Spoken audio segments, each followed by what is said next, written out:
फजर की नमाज कौन कौन जरा पढ़ेगा, हाथ उठा कर बताना जरा। माशाल्लाह माशाल्लाह, बहुत अच्छी बात है, बहुत अच्छी बात है। कुछ हाथ नहीं उठे हैं, वो भी अपने हाथ उठाने की कोशिश करें, यानी नमाज पढ़ने की कोशिश करें। देखिए, अभी आपका सांस और मेरा सांस चल रहा, हाथों में ताकत है, पाँव में ताकत है, आंखों में देखने की ताकत है।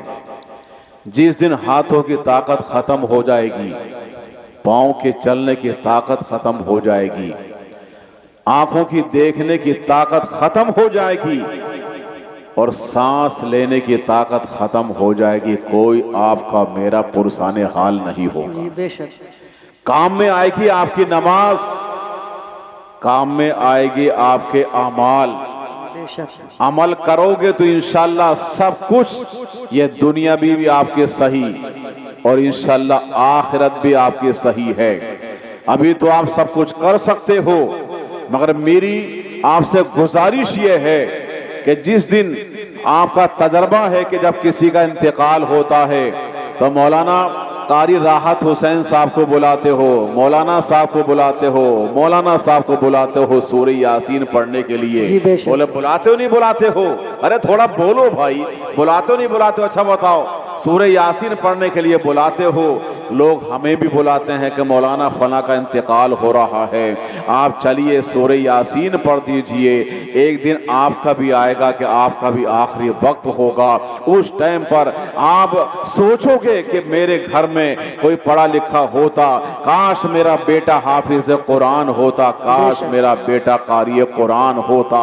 अब जब ना तो बेटा हाफिज कुरान है ना बेटा कारी कुरान है, आपने अपने बच्चों को इल्म दीन पढ़ाया ही नहीं है। आप अपने बच्चों को स्कूलों कॉलेज सिर्फ भेज रहे हो, स्कूलों कॉलेज, हालांकि भेजना जरूरी है आज के दौर में, आज के दौर में जरूरी है स्कूलों कॉलेज भी भेजा जाए, मगर उससे पहले आप अपने बच्चों को सही तौर से इस्लाम जरूर सिखा दें, अपने बच्चों को कलमा पढ़ने का सलीका सिखा दें, अपने बच्चों को जीने का सलीका सिखा दें। जब आपको कोई भी नहीं मिलेगा कलमा पढ़ाने वाला और इमाम साहब भी आपको नहीं मिल सकते, तो वो भी छुट्टी पर जा चुके हैं, तो क्या करोगे? क्या करोगे? ऐसे मौके से आपकी आंखें पथरा रही होंगी, आपके पांव एक दूसरे से रगड़ रहे होंगे, हाथों में ताकत खत्म हो चुकी होगी। कैसा मंजर होगा आपकी मौत का, आपको खूब अंदाजा है, खूब आप सोच रहे होगे। तो मेरी गुजारिश ये है कि देखो, आप किसी पर ना जाइए,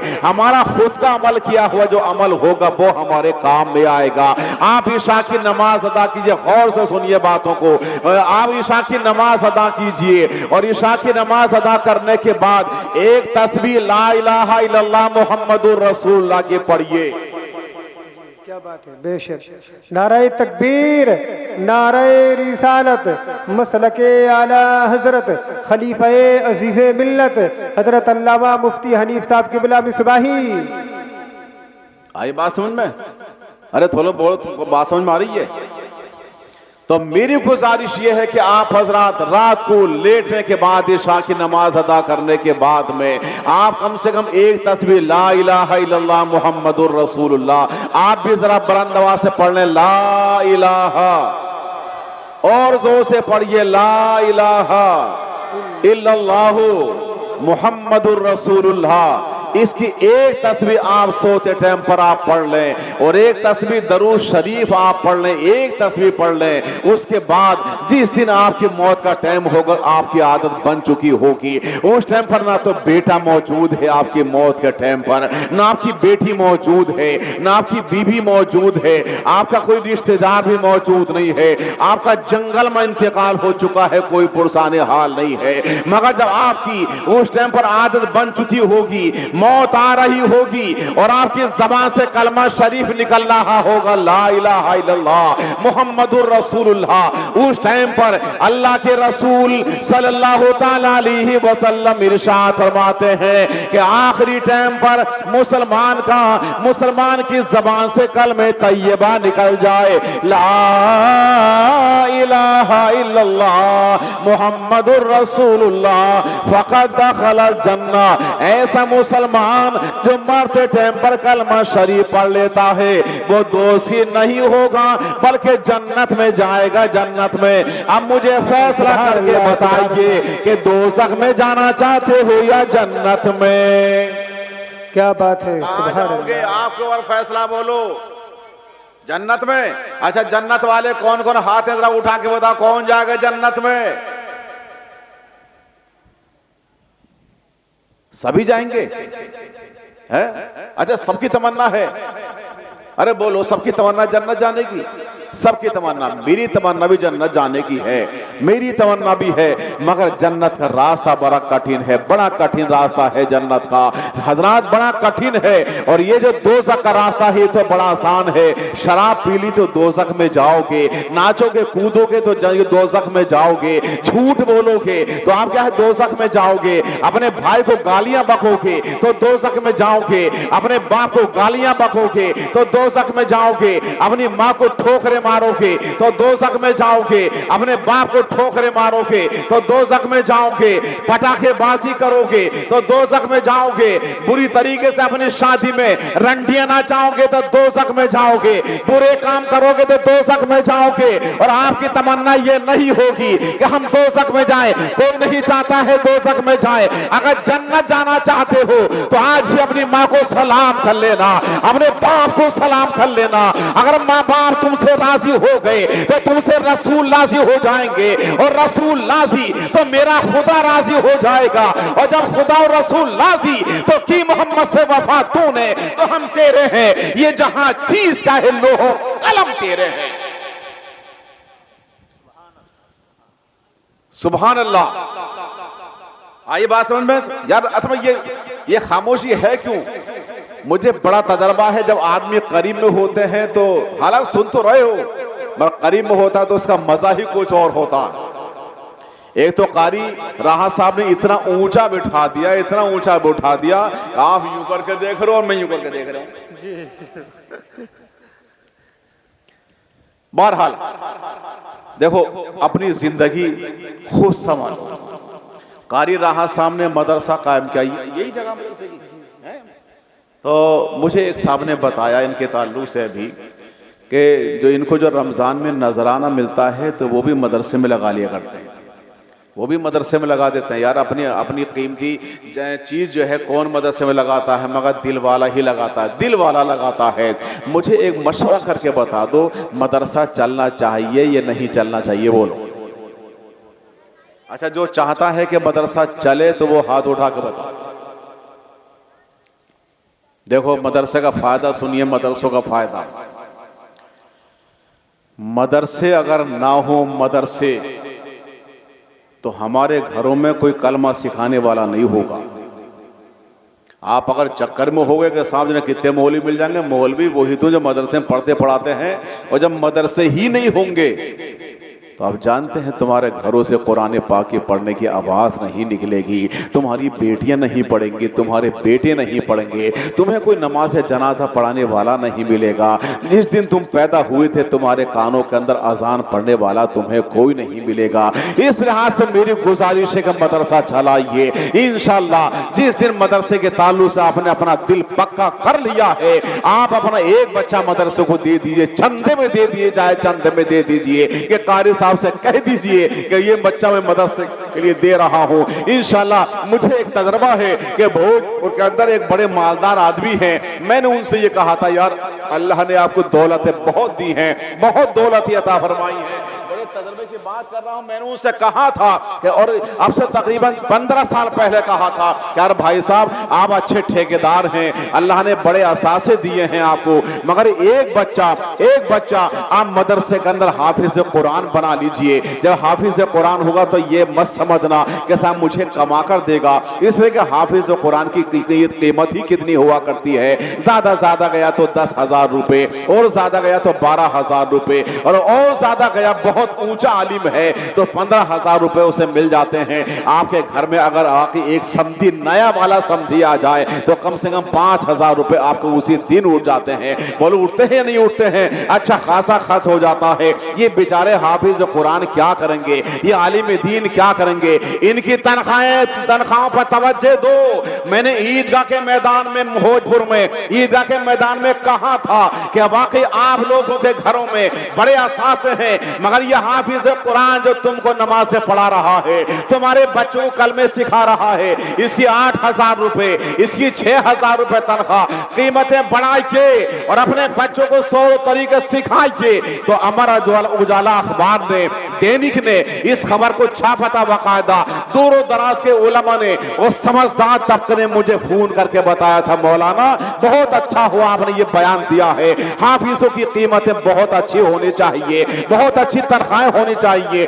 इस लिहाज से तो मालदार किस्म के लोग अपने बच्चों को मदरसे में नहीं पढ़ा रहे हैं। वो जानते हैं कि तनख्वाहें बड़ी कम हुआ करती हैं और जानते हैं, इतना भी आप समझ लें, इधर हाफिज कुरान फारिग होता है और मस्जिद उसके लिए खाली हो जाती है, फौरन उसकी जगह मिल जाती है। और ये जो स्कूल और कॉलेज का बच्चा होता है, एमए कर ले, बीएड कर ले, कुछ भी हासिल कर ले, मगर जगह के लिए तरसता है। हमारी हुकूमतों के पास में सरकारी तनख्वाहें नहीं है, सरकारी तनख्वाहें देने के लिए तैयार नहीं है, सरकारी मुलाजमतें देने के लिए तैयार नहीं है। ये मेहमान रसूल थे जिसकी बुनियाद पर अल्लाह के रसूल अलैहिस्सलातु वस्सलाम इरशाद फरमाते हैं, बच्चा हाफिज कुरान हो गया, बच्चा आलिम दीन हो गया, बच्चा कारी कुरान हो गया, तो मदरसे के दरवाजे खुले हुए हैं, मस्जिद के दरवाजे खुले हुए हैं, फौरन उसी वक्त में उसके लिए जगह मिल जाती है। इस रास्ते में गुजारिश कर रहा हूं, आप हजरात से बच्चों को पढ़ाइए।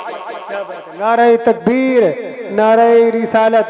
हजरत अल्लामा मुफ्ती हनीफ साहब किबला मिसबाही, हजरत अल्लामा मौलाना सैयद मुकीमुर रहमान साहब किबला, हजरत अल्लामा मौलाना सैयद मुकीमुर रहमान साहब किबला।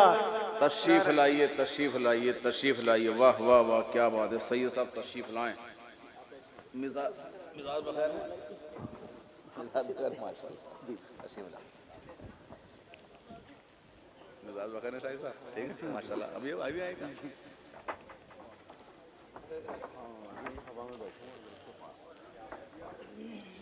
यार दूसरी कुर्सी लो लो यार, अच्छा महसूस ना होगा यार। बढ़िया तो लगेगा। अच्छा तशरीफ रखें। मेरी बात अगर गौर से नहीं सुनोगे तो सैयद साहब की तकरीर नहीं होने दूंगा, ये देख लियो, साफ बात है।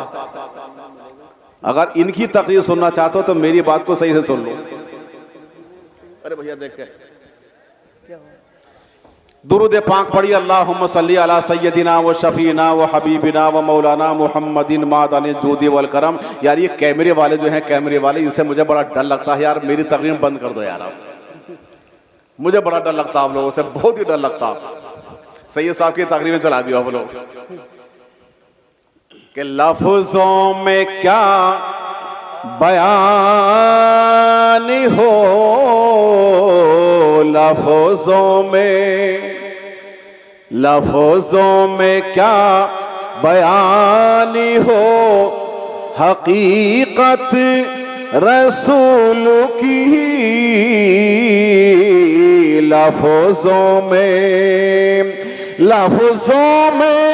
क्या बयान हो, हकीकत रसूल की, हकीकत रसूल की। अर्शे बरी से पूछिए, अर्शे बरी से पूछिए, अज़मत रसूल की। अर्शे बरी से पूछिए। और बड़ा शानदार शेर अर्ज़ करो, समाअत फरमा लें। पढ़ी कर कुरान पाकी को, पढ़ी कर कुरान पाकी को, महसूस यूं हुआ, महसूस यूं हुआ, जैसे मैं कर रहा हूँ, जैसे मैं कर रहा हूँ ज़ियारत रसूल की। जैसे मैं कर रहा हूँ, जैसे मैं कर रहा हूँ ज़ियारत रसूल की। लफ्जों में मतलब हो तुमसे क्या भला, ए मुनकिरों सुनो, ए मुनकिरों सुनो, हम हैं रसूल पाक के, हम हैं रसूल पाक के, जन्नत रसूल की, हम हैं रसूल पाक के। दुरूद पाक पढ़ ले, अल्लाहुम्मा सल्ली अला सय्यदिना व शफीना व हबीबिना व मौलाना मुहम्मदिन मादनिल जूदी वल करम व अला आलिही व सहाबिही व बारिक व सल्लिम सलातम व सलामन अलैका या रसूल अल्लाह। मेरे बाद बहुत शानदार तकरीर आप सुनने के लिए तैयार हो जाएं। मैं थोड़ी देर के लिए आपके सामने हूं तो अर्ज ये कर रहा था कि मदरसों का फायदा आखिर क्या है। मदरसों का फायदा यह है कि जब हाफिज कुरान जब मदरसे में बन जाता है, कारी कुरान बन जाता है, आलिम दीन बन जाता है, तो बुराइयों को रोकने के लिए तैयार हो जाता है। मगर आज का नौजवान अगर शादी हो रही है तो डीजे बाजी कर रहा है, आज का नौजवान शादी ब्याह हो रही है तो नाच रहा है। लोगों नौजवानों, अल्लाह ने तुमको नाचने के लिए पैदा नहीं किया है, अल्लाह ने तुमको ठुमके मारने के लिए पैदा नहीं किया है, बल्कि अल्लाह ने तुमको पैदा किया है अपनी बारगाह में सजदा करने के लिए पैदा किया है। लोगों अगर कामयाबी चाहते हो तो जोहर की नमाज अदा कर लेना, कामयाबी चाहते हो तो असर की नमाज अदा कर लेना, कामयाबी चाहते हो तो पांचों टाइम की नमाज अदा कर लेना। जिस दिन आपकी पेशानी पर सजदों की चमक आ गई तो इंशाअल्लाह जन्नत के दरवाजे तुम्हारे लिए इंतजार करने तैयार हो जाएंगे। हक बात है। नारे तकबीर, नारे रिसालत, मसलके आला हज़रत, नारे तकबीर, नारे रिसालत, सुभान अल्लाह। मदरसों का एक फायदा यह है कि मदरसे का तालिब इल्म जब चलता है मदरसे से कायदे बगदादी अपने सीने पर रखकर और अपने घर में दाखिल होता है तो फौरन अपनी माँ को सलाम करता है, अपने बाप को सलाम करता है, और जिस टाइम पर आता है अपने घर से कायदा बगदादी सीने पर रखकर, तो कायदा बगदादी सीने पर रखता है, कमर के पीछे बस्ता नहीं रखता वो बच्चा। वो स्कूलों कॉलेज वाले बच्चे होंगे, उन किताबों का एहतराम क्या है, वो बस्ते कमर के पीछे रखे जा रहे होंगे, मगर हमारा बच्चा वो बच्चा है, उसके सीने पर कुरान पाक रखा हुआ है, उसके सीने पर कायदा बगदादी रखा हुआ है, उसके सीने पर कानून शरीयत किताब रखी हुई है। हमारी बच्ची, हमारी लखते जिगर इस्लाम की बेटी मदरसे जा रही है तो उसके सीने पर जन्नती जेवर किताब रखी हुई है। आज के दौर की ये बच्ची जो मदरसों के अंदर पढ़ रही है, उनको नमाजों के सलीके आ चुके हैं, उनको तो जीने के सलीके आ चुके हैं, उनको नमाजों के तौर तरीके आ चुके हैं, वो कुरान पाक अच्छा पढ़ रही है। अपनी बच्चियों को भी पढ़ाओ, अपने बच्चों को पढ़ाओ, और जिस दिन आपके बच्चे सही दौर से और आपकी बच्चियां सही दौर से आलिमा बन गई तो उसके घर में पहले बेनमाजी थे वो सबको नमाजी बना देंगी। उसके घर के अंदर नौजवान नाचने कूदने वाले थे, इस आलिमा लड़की ने आगे बढ़ने के बाद में कहा था, बज मेरे भाई, ए मेरे भाई, मैं तेरे सामने हाथ जोड़ रही हूँ, अल्लाह ने मुझे आलिम दीन बनाया है, आलिम दीन बनाया है मुझको, मैं तुम्हें नाचने नहीं दूंगी बल्कि मैं तुम्हें सुभाना अल्लाहुम्मा सिखा दूंगी, मैं तुमको अल्हम्दुलिल्लाह रब्बिल आलमीन पढ़ना सिखा दूंगी, मैं तुमको कुल हुवल्लाह शरीफ पढ़ना सिखा दूंगी। ये कौन कह रही है? ये मदरसे पढ़ने वाली बच्ची सबक दे रही है, मगर आज का नौजवान वो नौजवान है न अपनी बहन की सुनने के लिए तैयार है, न अपनी माँ की सुनने के लिए तैयार है। हजरात, मैं नौजवानों से गुजारिश करूंगा, अपनी कब्रों में अगर रोशनी चाहते हो, अपनी इज्जत चाहते हो, अपने सलीके सही अगर करना चाहते हो तो तुम्हें कुरान को सीने से लगाना होगा, इन उलमा किराम की इज्जत करना होगी, हाफिज कुरान की सीने के अंदर जो कुरान है उसकी इज्जत करना होगी, पांचों टाइम की नमाज अदा करनी होगी। बड़ी बूढ़ी माँ है, अपनी माँ की इज्जत और सलाम करना होगा। अय है रे वो माँ कि जिसने अपने बच्चे को अपनी छातियों से कभी दूध पिलाया था, वो बाप जिसने अपने बच्चे को अपने उसके बचपने में अपनी गोद में उठाने के बाद, अपने कांधे पर रखने के बाद में अपने बच्चे को खिला रहा था, कि जब बीमार पड़ता था तो डॉक्टर के यहाँ पर अपने बच्चे को लेके जाता था। आज ये नौजवान जब बड़ा हो चुका है, ये बच्चा बड़ा हो गया तो उसके बाद ही उसका बाप बड़ा बूढ़ा हो चुका है, माँ बड़ी बूढ़ी हो चुकी है, हाथों में ताकत ना रही है माँ के, हाथ में ताकत बिल्कुल नहीं है, बाप के चलने के अंदर ताकत ना रही, आंखों में देखने की ताकत ना रही। अब ये बच्चा बच्चा किस अंदाज का है, अब ये नौजवान हो चुका है। इस नौजवान को तो चाहिए था कि जब मैं बच्चा था तो मेरी माँ मुझको अपने सीने से लगाया करती थी, जब मैं बच्चा था तो मेरा बाप मुझे अपने कमर पर उठाया करता था, अपने कांधों पर सवार करने के बाद में मुझे टहलाया करता था। आज ये बच्चा ये जवान हो चुका है मगर माँ बड़ी बूढ़ी हो चुकी है, माँ के चलने के ताकत ना रही, बाप के चलने में ताकत ना रही, बोलने में ताकत ना रही, दांत उखड़ चुके हैं बड़े बूढ़े के। उस माँ ने बच्चे को अपनी छातियों से दूध पिलाया था, आज चारपाई पर लेटी हुई है माँ और बाप लेटा हुआ है, लर्जा पड़ चुका है हाथों में पाँव में, हाथ कांप रहे हैं माँ के, हाथ पाँव कांप रहे हैं बाप के। आवाज देती है माँ, आवाज देता है बाप, मेरे बच्चे मेरे लखते जिगर एक घूंट कम से कम मुझे पानी तो पिला दे। वो माँ आवाज देती है, जिस माँ ने अपने बच्चे को अपने सीने से दूध पिलाया था आज वो चलने के काबिल ना रही, वो अपने बच्चे को आवाज देती है लखते जिगर एक गिलास तो मुझे कम से कम पानी तो पिला दे। मगर ये बच्चा अपने बाप की और अपनी माँ को सुनाने के लिए और अपने बाप को पानी पिलाने के लिए तैयार नहीं है। कैसा नौजवान हो चुका है, कैसे हालात हो चुके हैं नौजवानों।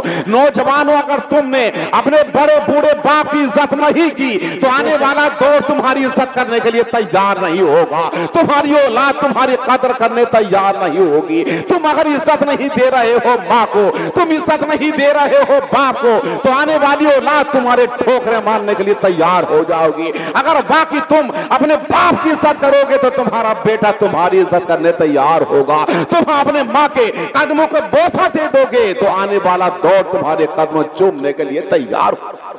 बेशक, सुभान अल्लाह। नारे तकबीर, नारे रिसालत, मसलके आला हजरत, उलमा इकराम, नारे तकबीर, नारे रिसालत।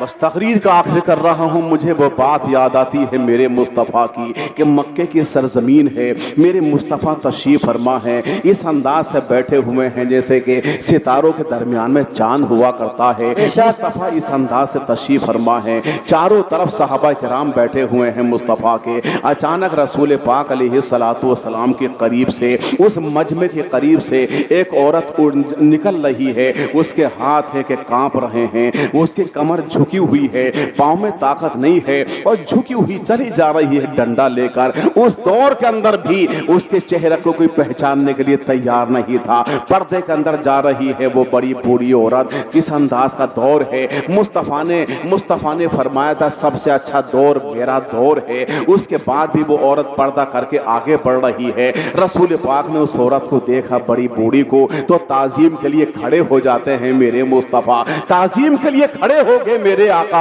और कितना अंदाज है मेरे मुस्तफ़ा का, आवाज देते हैं मेरे मुस्तफ़ा। और रसूल पाक ताजीम के लिए क्या खड़े हुए, सहाबा किराम भी खड़े हो जाते हैं। आवाज निकलती है मेरे आका की, ए मेरी माँ, ए मेरी माँ, ए मेरी माँ, मेरे करीब में तो आ जाओ। माँ को आवाज दे रहे हैं। रसूल पाक की सगी माँ नहीं है। रसूल पाक के कांधे मुबारक पर जो चादर पड़ी हुई थी, जिसको हम काली कमली का नाम दिया करते हैं, वो काली कमली उतारी मेरे रसूल ने, उस जमीन पर बिछा दी। और बिछाने के बाद इरशाद फरमाते हैं, माँ मेरी चादर पर 2 कदम रख दो ताकि मेरी चादर बरकत वाली हो जाए। आए हाय क्या अंदाज, किस अंदाज से चादर है। और बिछा रहे हैं उस औरत के कदमों के नीचे। रसूल पाक खुद अपनी चादर बिछा रहे हैं। वो बैठ जाती है बड़ी बूढ़ी औरत और उसके बाद में खड़ी हो जाती है, जा रही है। अब मैं सवाल अर्ज करता हूँ रसूल पाक की बारगाह में, गौर से सुनिएगा। मैं रसूल पाक की बारगाह में अर्ज कर रहा हूँ, या रसूलल्लाह,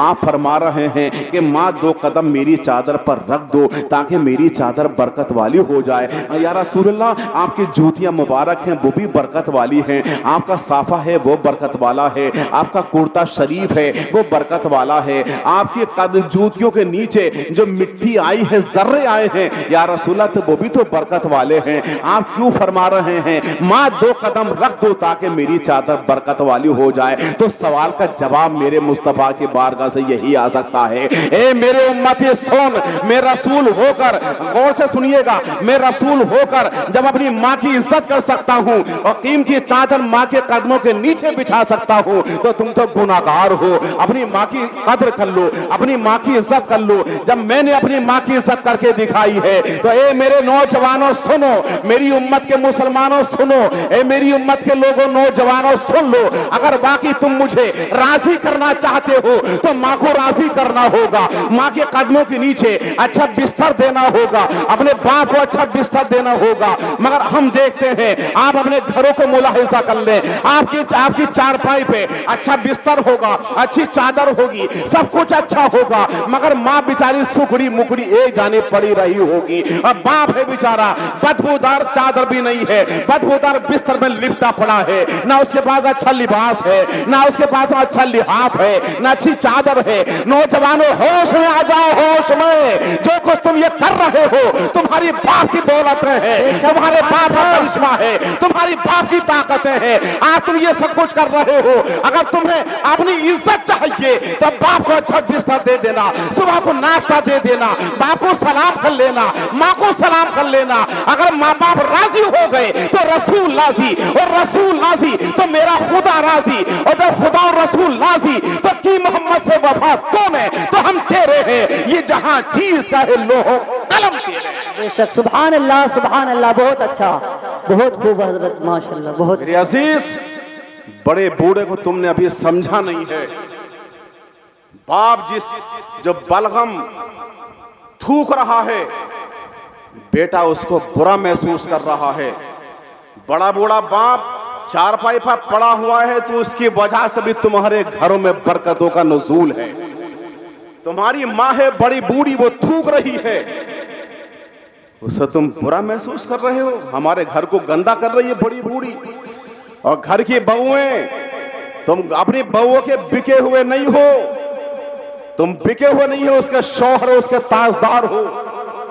अपनी औरतों को संभाल के रखिए। औरतों को उस दौर के अंदर भी उस औरत ने पर्दे के साथ में मुस्तफा के करीब से गुजर रही थी, और वो रसूल पाक उसको माँ कह रहे थे, और रसूल पाक की सगी माँ मौजूद नहीं है, तो वो कौन सी माँ थी? आपको खूब याद होगा कि रसूल पाक ने अपने बचपने में हजरत दाई हलीमा का दूध पिया था। आपको खूब पता होगा, रसूल पाक ने दाई हलीमा, ये सौतेली माँ है, ये दाई है, रसूल पाक अलैहिस्सलातु वस्सलाम को दूध पिलाने वाली हैं। तो उस औरत है, वो उस और औरत को माँ कह रहे हैं रसूल पाक अलैहिस्सलातु वस्सलाम। और कितनी इज्जत दे रहे हैं मेरे रसूल कि वाकई उस औरत को अपनी चादर उतार कर जमीन पर बिछा रहे हैं। तो मेरे जो नौजवानों में आपसे गुजारिश कर रहा हूँ, माँ का हमेशा ख्याल रखो, अपने बाप का ख्याल रखो। अगर बाकी ये दोनों तुमसे राजी हो गए, और एक चीज वहीं पर बता दूं, आप पीरों के चक्करों में पड़ते हो, पीरों के, चलो पढ़ना चाहिए, जरूरी है पढ़ना चाहिए,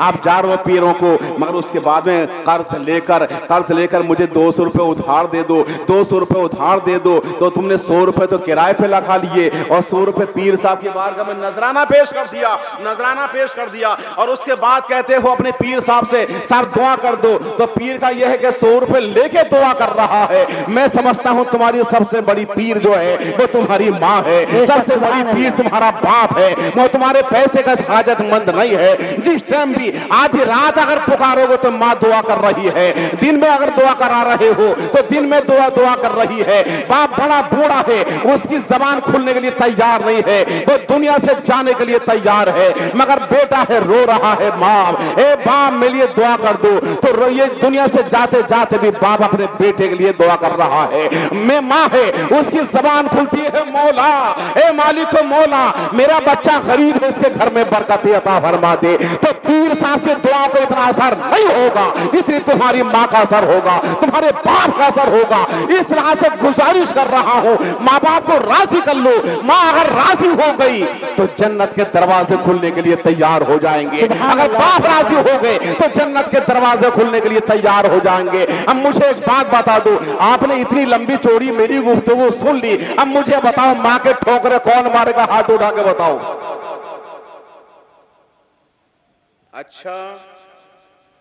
अच्छा एक बात बताइए, माँ को सलाम कौन करेगा? जरा हाथ उठा के बोलो। इंशाअल्लाह माँ को सलाम करने वाले सारे हाथ उठे।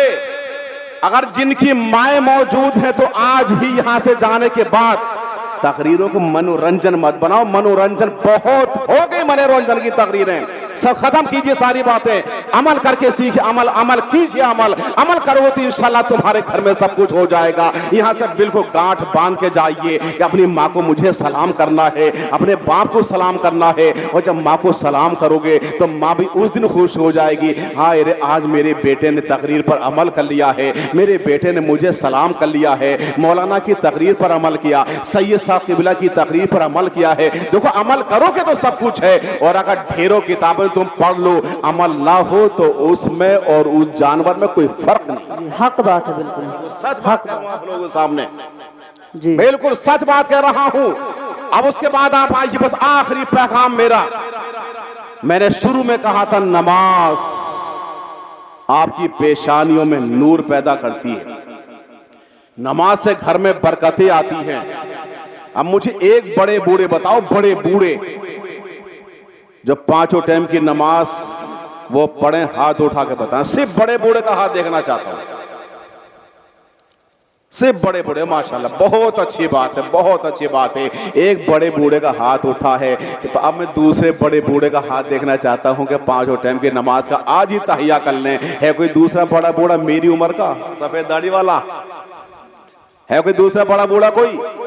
अरे माशाल्लाह बहुत अच्छी बात है। अब ये दो बड़े बूढ़े हो गए, मैं एक नौजवान को देखना चाहता हूं। तो आज से इरादा कर ले, आज से इरादा कर ले कि अल्लाह मैं तेरा बंदा हूं, तू ही मुझे रिस्क देता है, तू मुझे पाल रहा है। मैं इंशाल्लाह आज के बाद कभी नमाज नहीं छोड़ूंगा, कभी नमाज नहीं छोड़ूंगा। है कोई नौजवान? अरे हाय रे वाह माशाल्लाह बहुत अच्छी बात है, बहुत अच्छी बात है। हमारे इकराम साहब के हाथ उठे, काश अगर फुरकान साहब के भी हाथ उठ जाए तो काम बन जाए। फुरकान साहब चले तो ना गए? अच्छा है माशाल्लाह, हाथ उठ गया इनका भी, फुरकान साहब का भी। दो नौजवान ये, तीसरे ये हो गए या तीन हो गए, तीन एक और चाहिए। एक नौजवान जो आज ही रात माशाल्लाह, चार पाक पंचतन के नाम पे एक नौजवान और दे दो, एक नौजवान माशाल्लाह। अभी देखिए पांच हो गए, पांच हो गए, छह हो गए, छह हो गए। अब मेरी गुजारिश आप लोगों से यह है, जब कोई फिल्म देखने चाहता है तो अकेला तुमने कभी नहीं देखा होगा, वो अपने साथ में दो चार रखता है, चाहे पैसे खुद ही निकालने पड़ जाएं, दो चार को रखेगा। मगर जब नेक काम करने के लिए जाएगा तो कम से कम एक नौजवान अपने साथ में दो को ले ले। वाखिरु दावाना अनिल हम्दुलिल्लाहि रब्बिल आलमीन। अस्सलामु अलैकुम व रहमतुल्लाह।